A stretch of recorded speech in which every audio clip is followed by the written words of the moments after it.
సహజమైన కార్యాలకు అతీతంగా మన జీవితంలో అద్భుతంలో ఆశ్చర్యకార్యం జరిగించు యేసు ప్రభు నామానికి మహిమ చెల్లిద్దాం. Let's all together declare glory, honour, exaltations to the name of Lord Jesus Christ name above every other name. My dear friends, so God has enabled me to make a Bible study. So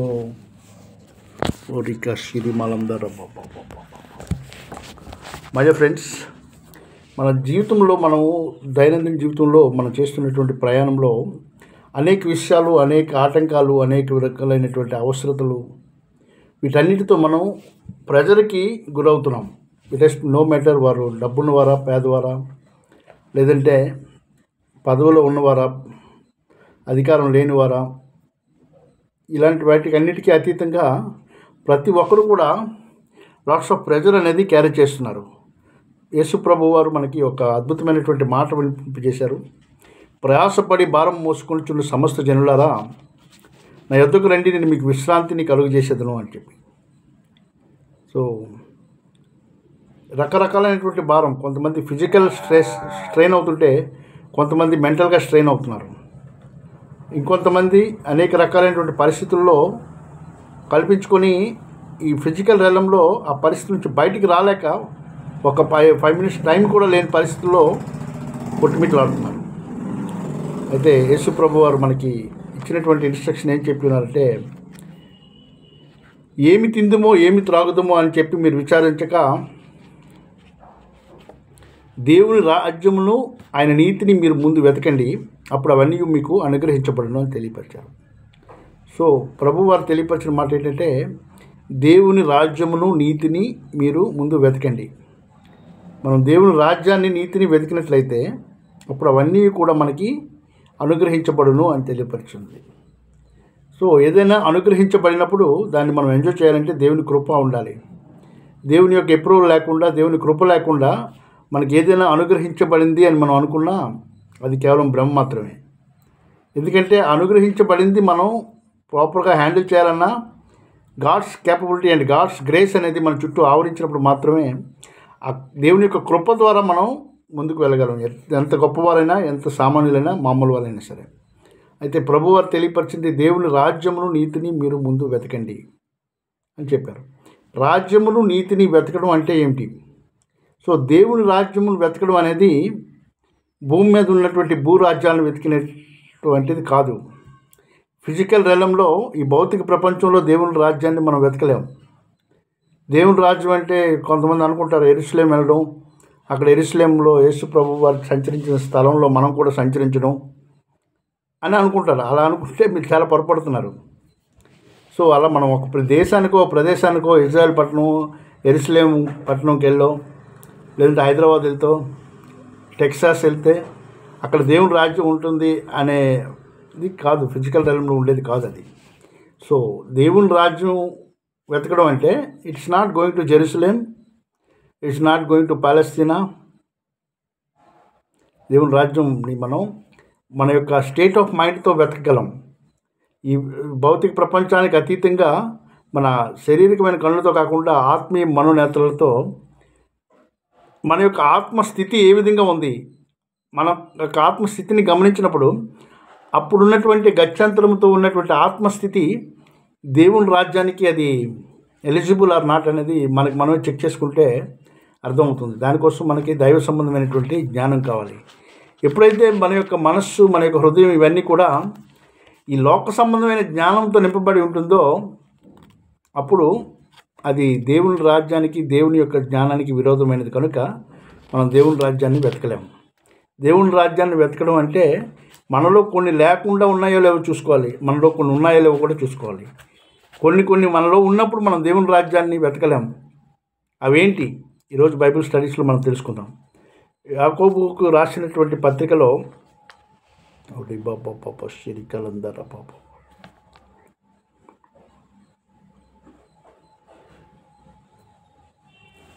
చూడండి, ఇక్కడ దేవుని యొక్క వాక్యం, దైవ సంబంధమైన జ్ఞానం ఏం తెలియపరుస్తుందంటే, యాకోబుకు రాసినటువంటి పత్రికలో 1:22 మీరు వినువారు మాత్రమై ఉండి మిమ్మును మీరు మోసపుచ్చుకొనకుండా వాక్య ప్రకారము ప్రవర్తించువారై ఉండి, ఎవడైనను వాక్యమును వినువాడై ఉండి దాని ప్రకారం ప్రవర్తింపని వాడైతే వాడు అద్దంలో తన సహజ ముఖమును చూచుకొని మనుష్యుని పోలి ఉన్నాడు. వాడు తనను చూసుకొని అవతలికి పోయి తాను ఎట్టివాడో వెంటనే మర్చిపోవును కదా. అయితే స్వాతంత్ర్యము ఇచ్చు సంపూర్ణమైన నియమములో తేరి చూచి నిలకడగా ఉండు వాడెవడో వాడు విని మరచువాడు కాక క్రియను చేయువాడయుండి తన క్రియలో ధన్యుడగును. ఎవడైనను నోటికి కళ్ళెము పెట్టుకొనక తన హృదయమును మోసపుచ్చుకొనుచు భక్తి గలవాడనని అనుకుని ఎడల వాని భక్తి వ్యర్థమే.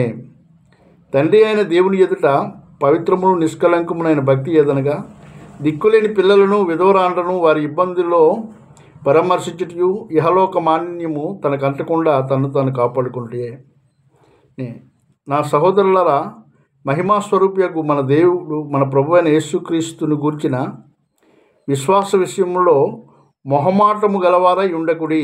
ఎలయనగా బంగారు ఉంగరం పెట్టుకుని ప్రశస్త వస్త్రములు ధరించుకున్న ఒకడు మీ సమాజ మందిరంలోనికి వచ్చినప్పుడు మురికి బట్టలు కట్టుకుని దరిద్రుడు లోపలికి వచ్చిన ఎడల మీరు ప్రశస్త వస్త్రములు ధరించుకుని వారిని చూచి సన్మానించి నీవిక్కడ మంచి స్థలమందు కూర్చుండమని చెప్పి ఆ దరిద్రంతో నీవిక్కడ నిలువుము, లేక ఇక్కడ నా పాదపీఠమునకు దిగువము కూర్చుండుము అని చెప్పిన ఎడల మీ మనస్సులో భేదములు పెట్టుకొని మీరు దురాలోచనలతో విమర్శ చేసిన వారు అగుదురు కారా.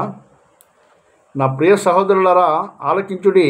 ఈ లోక విషయంలో దరిద్రులైన వారిని విశ్వాసమందు భాగ్యవంతులుగాను తనను ప్రేమించు వారికి తాము వాగ్దానం చేసిన రాజ్యమునకు వారసులుగాను ఉండుటకు దేవుడు ఏర్పరచుకొనలేదా? అయితే మీరు దరిద్రులను అవమానపరచుదురు, ధనవంతులు మీ మీద కఠినముగా అధికారము చూపుదురు. మిమ్మును న్యాయ సభలకు ఈడ్చుచున్న వారు వీరే కదా. మీకు పెట్టబడినటువంటి శ్రేష్టమైన నామము దూషించువారు వీరే కదా. మెట్టుకు నీవలే నీ పొరుగువారిని ప్రేమించుము. లేఖనములో ఉన్నట్టే ప్రాముఖ్యమైనట్టు ఈ ఆజ్ఞను మీరు నెరవేర్చిన ఎడల బాగుగానే ప్రవర్తించువారు అగుదురు. మీరు పక్షపాతం గలవారైతే ధర్మశాస్త్రం వలన అపరాధులని తీర్చబడి పాపంలో చేయువారు అగుదురు. ఎవడైనా ధర్మశాస్త్రం అంతయు గైకొనియు ఒక్క ఆజ్ఞ విషయంలో తప్పిపోని ఎడల ఆజ్ఞలన్నిటి విషయంలోనూ అపరాధి అగును. వ్యభిచరించవద్దని చెప్పినవాడు నరహత్య చేయవద్దని చెప్పాను కనుక నీవు వ్యభిచారం చేయకపోయినను నరహత్య చేసిన ఎడల ధర్మశాస్త్ర విషయంలో అపరాధివైతివి. చూడండి, వ్యభిచారమైన పాపమే అవసరం లేదు. ఒకరి మీద ద్వేషము, ఒకరి మీద కక్ష మన హృదయాల్లో ఉన్నట్లయితే మనం నరహత్య చేసినటువంటి వారితో సమానం అని చెప్పి దేవుని యొక్క వాక్యంలో యేసుప్రభు వారు మనకు తెలియపరిచారు. ఓ రికా రిమాషరికలందారా పాప. ఇంకా మనం చదువుతున్నాం, నరహత్య చేసిన వాడు ధర్మశాస్త్ర విషయంలో అపరాధివైతివి. స్వాతంత్ర్యము ఇచ్చు నియమము చెప్పున తీర్పు పొందబో వారికి తగినట్టుగా మాట్లాడుడి, అలాగూననే ప్రవర్తించుడి. చూడండి, మన మాటలు ఎలా ఆడుతున్నామో అదే రకంగా మన ప్రవర్తన ఉండాలి. కనికరము చూపనివాడు కనికరము లేని తీర్పును పొందును, కనికరము తీర్పును మించి అతిశయపడును. నా సహోదరులారా, క్రియలు లేనప్పుడు ఎవడును తనకు విశ్వాసం కలదని చెప్పినట్లా ఏమి ప్రయోజనము? అట్టి విశ్వాసం అతని రక్షింపగలదా? నేను ప్రభువుని నమ్ముతానండి, ప్రభు గొప్పవాడు అని మన నోటితో చెప్తే అది సరిపోదు. మన యొక్క దైనందిన జీవితంలో మన క్రియలు ఎలా ఉన్నాయి? దరిద్రులు, విధవరాండ్లు, దిక్కుమాలిన వారు ఉన్నప్పుడు మన యాటిట్యూడ్ ఎలా కనిపిస్తుంది? దేవుడు వాటిని పరీక్షిస్తున్నాడు. మనం వారిని అసహించుకుంటున్నామా, లేదంటే వారి ఎట్లా కోపపడి చూపిస్తున్నామా, మన యాటిట్యూడ్ చూపిస్తున్నామా? ఇవన్నీ కూడా దేవుడు పరిగణలోకి తీసుకుంటాడు. ఎందుకంటే డైరెక్ట్గా అక్కడికి వచ్చి ఒక పిడుగు పెడితే దరిద్రుడైనా ధనవంతుడైనా ఇద్దరు చావాల్సిందే. ఆ తర్వాత తీర్పు ఆత్మకు జరుగుతుంది. కనుక మన హృదయాల్లో మన ఆలోచన విధానం ఎలా ఉందనేది దేవుడు కనిపెడుతున్నాడు. నా సహోదరుల క్రియలు లేనప్పుడు ఎవడైనా తనకు విశ్వాసం కలదని చెప్పిన ఏమి ప్రయోజనం? చేతిలో ఒక బైబిల్ పట్టుకొని ఒక క్రిస్టియన్ లాగా మనం అవుట్లుక్ ఇచ్చి హృదయంలో ద్వేషం, మత్సరం, అసూయ, లోపత్వం ఇలాంటివన్నీ ఉంటే దానివల్ల ఉపయోగం ఏముంది అంటున్నాడు. ఆ చచ్చి నరకానికి వెళ్ళేవాడికి నీకు తేడా ఏముంది అంటున్నాడు. బైబిల్ చేతులు ఉన్నంత మాత్రాన నువ్వు దేవుని రాజ్యానికి వస్తావని గ్యారంటీ లేదని చెప్పి బైబిల్ తెలియపరుస్తుంది. సో క్రియలు లేని విశ్వాసం వ్యర్థం అని చెప్తుంది. అంటే నీ యొక్క నడవడిక కానీ, నీ యొక్క ఆలోచన విధానం కానీ, నువ్వు మాట్లాడే తీరు కానీ నోటికి కళ్ళెం పెట్టుకోవాలని కూడా చెప్తుంది.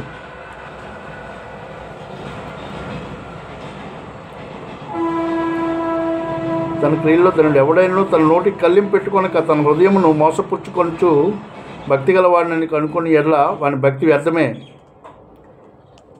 నోటికి కళ్ళెం పెట్టుకోకపోతే నేను భక్తి గలవాడినంటే అది వ్యర్థం. కొన్నిసార్లు ఈ లోకంలో చాలామంది మనల్ని ఇరిటేట్ చేస్తుంటారు, లేదంటే ఇంకేదేదో జరుగుతూ ఉంటాయి.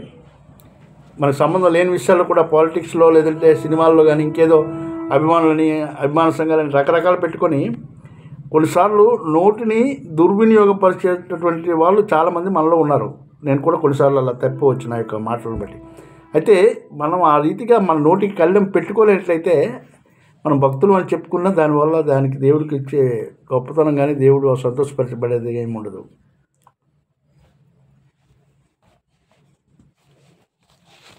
ఇంకా మనం 3వ అధ్యాయంలోకి వెళ్ళినట్లయితే అక్కడ ప్రత్యేకంగా ఒక జ్ఞానం గురించి మాట్లాడుతుంది.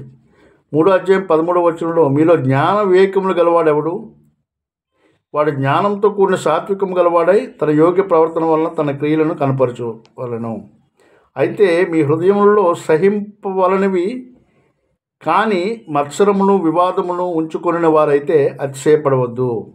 చూడండి, మత్సరము వివాదం ఏదైనా నీ హృదయాన్ని కొంచెం గాయపరుస్తుంది, ఆ మత్సరం అనేది నీ హృదయాన్ని నిలబడి చేస్తుంది అంటే you are not eligible to seek the kingdom of God. దేవుని రాజ్యాన్ని నేను వెతుకుతున్నాను అని మనం అనుకున్నా మనం దేవుని రాజ్యాన్ని వెతకడం లేదు. మత్సరం హృదయంలో ఉన్నప్పుడు, అబద్ధము వివాదం మన హృదయంలో ఉన్నప్పుడు మనం సాతాను రాజ్యాన్ని వెతుకుతున్నాం. అప్పుడు వచ్చే రిజల్ట్స్ కూడా సాతాను నుండి వస్తాయి, దేవుడి దగ్గర నుంచి రావు. మన హృదయంలో మనం ఏమిది నింపబడి ఉన్నది అనే దాన్ని బట్టి మన యొక్క రిజల్ట్స్ ఉంటాయి. దేవుడి యొక్క వాక్యం తెలియపరుస్తుంది, ఇప్పుడు కూడా దీవెన వచనమే పలకండి, ఆశీర్వాద వచనమే పలకండి. ఎందుకంటే మన హృదయం నిండి ఉన్న దాన్ని బట్టి నోరు మాట్లాడుతుంది. మన హృదయంలో దీవెన నింపబడి ఉన్నప్పుడు గాడ్ బ్లెస్ యూ బ్రదర్ అంటాం. మన శత్రువుని చూసినా ప్రభు ఆయన దీవించండి అంటాం. ఎందుకంటే దేవుడు ఆయన దీవిస్తాడు లేదు దేవుడు నిర్ణయించుకుంటాడు. కానీ మన హృదయం అనేది ఎప్పుడు కూడా ప్రశస్తంగా ఉండాలి, దేవునికి ఇష్టమైనదిగా ఉండాలనేది దేవుడు ఆశిస్తున్నాడు. సో దేవుడు చేయాల్సిన పనులు కూడా మనమే చేయడానికి త్వరపడకూడదు. దేవుడు చెప్తున్నాడు, పగ తీర్చుకున్నట్టు నా పని. కాబట్టి మీరు ఎవరికి కూడా ద్వేషించొద్దు. ఆ ద్వేషాన్ని మీరు హృదయంలో క్యారీ చేయొద్దు. ద్వేషం, అసూయ, మత్సరం ఇవన్నీ కూడా ఎవరి హృదయంలో క్యారీ చేయబడుతున్నాయో అవి వారి హృదయాలను తినేస్తాయి. వారు బలహీనలు అయిపోతారు, దేనికి పనికిరాని అనారోగ్య పాలైపోయి చనిపోతారు, లేదంటే బతుకున్న చచ్చిన శవాల్లో ఉంటారు. ఎందుకంటే లోపల ఉన్నటువంటిది ఏదైతే ఉందో ఆ మత్సరం, అసూయ, అబద్ధం, కలహము, మ్యానిపులేషన్స్, అటు ఇటు చేయడం, అబద్ధానికి సంబంధించినటువంటి యొక్క ప్రాసెస్ అంతా కూడా సాతాను రాజ్యం నుండి వచ్చింది. ఆ ప్రాసెస్ ఎవరి హృదయాల్లో ఉందో వాళ్ళందరూ కూడా సాతాను రాజ్యాన్ని వెతుకుతున్నారు. సాతానుకు నిర్ణయించబడిన రాజ్యం ఎక్కడ ఉంది అంటే భూమికి 10,000 కిలోమీటర్ల 10 కిలోమీటర్ల కిందని ఉన్నటువంటి నిత్యం మణుతున్న అగ్నిగుండంలో ఉంది సాతాను రాజ్యం. ఆ అగ్నిగుండంలో పడి ఆత్మలన్నీ కూడా వేదన పడుతుంటాయి. అయితే దేవుడు ఆ అగ్నిగుండాన్ని, నరకాన్ని మనుషుల కోసం సృష్టించలేదు, కానీ సాతానికి, దాని యొక్క దూతలకి, దెయ్యపు శక్తులకి నిర్ణయించాడు. అయితే ఆ దెయ్యపు శక్తుల యొక్క ప్రేరేపణకు లోబడి ఆ మత్సరాన్ని, వివాదాన్ని, అబద్ధాన్ని ఎవరైతే హృదయాల్లో చేర్చుకొని కలహాలకి ప్రయాసపడుతున్నారో వారందరూ కూడా దెయ్యాలను ఫాలో అవుతున్నారు, దేవుడిని ఫాలో అవడం లేదు. సో ఆ కలహము, ఆ వివాదం ఇదంతా కూడా గుండెల్ని పాడు చేసి వారి ఆత్మని కల్మషం చేసి దేవుని రాజ్యానికి అర్హుడిగా కాకుండా చేస్తుంది. అందుకే ప్రభువారు చెప్పి ఉన్నారు, ఏమి తిందుమో ఏమి త్రాగుతామో అని మీరు విచారించవద్దు. ఎక్కడికి వెళ్ళి నరకంలోకి వెళ్తే యుగయుగాలు అక్కడ ఎలా ఉండాలని విచారించాలి. ఈ విచారం తాత్కాలికంగా కనిపించే శారీరకమైన జీవితం గురించి ఎక్కువ విచారించుకుంటే దానివల్ల ఉపయోగం లేదు. ప్రియమైనటువంటి వల్ల మత్తయి సువార్త 6వ అధ్యాయం 33వ వచనం మనం చూసినప్పుడు, దేవుని రాజ్యంలో నీతిని మీరు వెతకండి, అప్పుడు అవన్నీ కూడా మీకు అనుగ్రహించబడతాయి. దేవుని రాజ్యాన్ని మనం యెరూషలేం వెళ్ళి ఎతకలేము, అమెరికా వెళ్ళి ఎతకలేము, పాకిస్తాన్ వెళ్ళి ఎతకలేము, కోయంబత్తూరో లేదంటే కాశీయో ఎక్కడికో వెళ్ళి ఒక ప్రదేశానికి వెళ్ళి అక్కడ వెతకలేం. కానీ మన మనస్సుని రూపాంతరం చెందడం ద్వారా, ఈ వాక్యం అనే ఖడ్గాన్ని మనం ధరించుకోవడం ద్వారా, ఈ వాక్యం అనేటటువంటి ఖడ్గము, వాక్యం అనేటువంటి జ్ఞానం అనేది, వాక్యం ద్వారా జ్ఞానం అనేది దేవుని రాజ్యాన్ని అంతరంగంలో మనం ఆత్మీయ లోకంలో వెతికేటట్టుగా చేస్తుంది. ఆత్మలోకంలో దేవుని రాజ్యాన్ని వెతికేటప్పుడు మనలో ఉన్నటువంటి యొక్క చెడు లక్షణాలన్నీ పోయి దేవుని ఆత్మచేత ప్రేమ, సాత్వికము, దయాలత్వము, దీనత్వం, కరుణ ఇవన్నీ కూడా మనల్ని మన హృదయాల్ని చేర్చుకొని హృదయం ఆ రీతిగా మత్సరంతో అసూయతో రగిలిపోకుండా ఆ డేంజరస్ జోన్ నుంచి మనల్ని తప్పించి దేవుని రాజ్యం, దేవుని సన్నిధి, దేవుని ప్రసన్నతతో నింపబడేవారిగా మనల్ని మార్చుతుంది. సో దేవుని రాజ్యము, దేవుని ప్రసన్నతతో నింపబడడం అనేది చాలా చాలా ప్రాముఖ్యమైనది. ప్రియమైనటువంటి వాళ్ళ చాలామంది ఈ యొక్క live messages Joseph Raj Kumar live evangelism ద్వారా the light in darkness gospel సెంటర్లో వింటున్నారు. మీ అందరితో కూడా దేవుడు మాట్లాడుతున్నాడు. ఇది దేవుని సన్నిధి. ఇప్పుడు మీరు ఈ మాటలు వింటున్నప్పుడు దేవుని సన్నిధి మిమ్మల్ని ఆవరించింది. ఈ దేవుని సన్నిధి మీ హృదయాల్లో క్యారీ చేస్తూ వెళ్ళినప్పుడు కొన్నిసార్లు మనం తప్పిపోతామేమో, బలహీనపడతామేమో. ప్రభువా, ఈ గాడ్స్ ప్రెజెన్స్ అనేది నేను క్యారీ చేయడం అనేది నాకు ట్రైనింగ్ ఇవ్వండి, ప్రతిరోజు మీరు నాతో మాట్లాడండి, నేను మీ సన్నిధితో ప్రసన్నతో ముందుకు వెళ్తానని చెప్పి మనం దేవునికి సంబంధించినటువంటి పాటలు మనం పాడుతూ ముందుకు వెళ్ళాలి. దేవుని పాటలు మనం ఇప్పుడు చూసినట్లయితే చాలా పాటలు మనం చూస్తున్నాం. యేసయ్య నామంలో శక్తి ఉన్నదయ్యా, దురాత్మలను పారద్రోలే శక్తి కలిగినది యేసయ్య నామం. దురాత్మలను పారదోలే శక్తి కలిగినది యేసయ్య నామం. పాపిని పవిత్రపరిచే శక్తి కలిగినది యేసయ్య నామం. హల్లెలూయా. దేవునికి మహిమ కలుగును గాక. Thank you my dear friends. So may God bless you all. ఈ యొక్క వీడియో ద్వారా ఇప్పుడు చదివినటువంటి వాక్యాల ద్వారా దేవుని రాజ్యాన్ని వెతకడం అంటే ఏంటి, దేవుని రాజ్యాన్ని వెతుకుతున్నప్పుడు మనలో మత్సరం, వివాదం ఇవన్నిటి నుంచి తొలగించబడి ప్రేమ, దయాలత్వం అనేటటువంటి దైవ సంబంధమైనటువంటి దేవుని రాజ్యానికి సంబంధించినటువంటి గొప్ప సంపదని మన హృదయాల్లో ఉంచుకొని మన దైనందిన జీవితాల్లో ముందుకు వెళ్దాం. దేవుని ప్రభువు యేసుక్రీస్తు ప్రభువారు మన మనసును మార్చి, మన యొక్క హృదయాన్ని మార్చి ఇంకా తన వైపు తిప్పుకొని తనకు బిడ్డలుగా, తనకు సాక్షులుగా అనేక మంది మన జీవితాల్లో, మన మాటల్లో నుంచి, మన యొక్క నడవడికలో నుంచి ప్రభు యొక్క మహిమను చూసేవారుగా, వారందరూ కూడా ప్రభు ప్రేమ వైపు తిప్పబడేవారిగా మనం జీవించాల్సినటువంటి బాధ్యత మన మీద ఉంది. మనకేమైనా ఇబ్బందులు, ఇక్కట్లు రావచ్చు. దానికోసం ప్రభుత్వాలని, కోర్ట్స్ని, పోలీస్ డిపార్ట్మెంట్స్ని, రెవెన్యూ డిపార్ట్మెంట్ ఇటువంటి వారిని తీసుకొని పెట్టారు. సో వారి పని వారు చేస్తారు. మనం ఏ విషయంలో కూడా కలవరం పడడం కానీ, కంగారు పడడం కానీ చేయకూడదు. ఎవరితో కూడా మత్సరం, ద్వేషం, కొట్లాటలు పోకుండా మన యొక్క పవిత్రతని, మన యొక్క దేవుడు ఇచ్చినటువంటి సన్నిధిని మనం కాపాడుకుంటూ ముందుకు వెళ్ళాలి. ఒకరి యొక్క ప్రవర్తన యెహోవాకు ప్రీతికరమైనప్పుడు ఆయన తన శత్రువును తనకు మిత్రులుగా మార్చేస్తారని కూడా దేవుని యొక్క వాక్యం తెలియపరుస్తుంది. కాబట్టి always we have to check our mind and hearts, how this mind is going while we are being tempted. Also we need to trust God. There is a process. According to process God will give us deliverance, redemption in the name of Lord Jesus Christ. That's all. Declare glory, honor, exaltations and all praises belongs to supernatural wonder working God, Lord Jesus Christ. Hallelujah. Amen.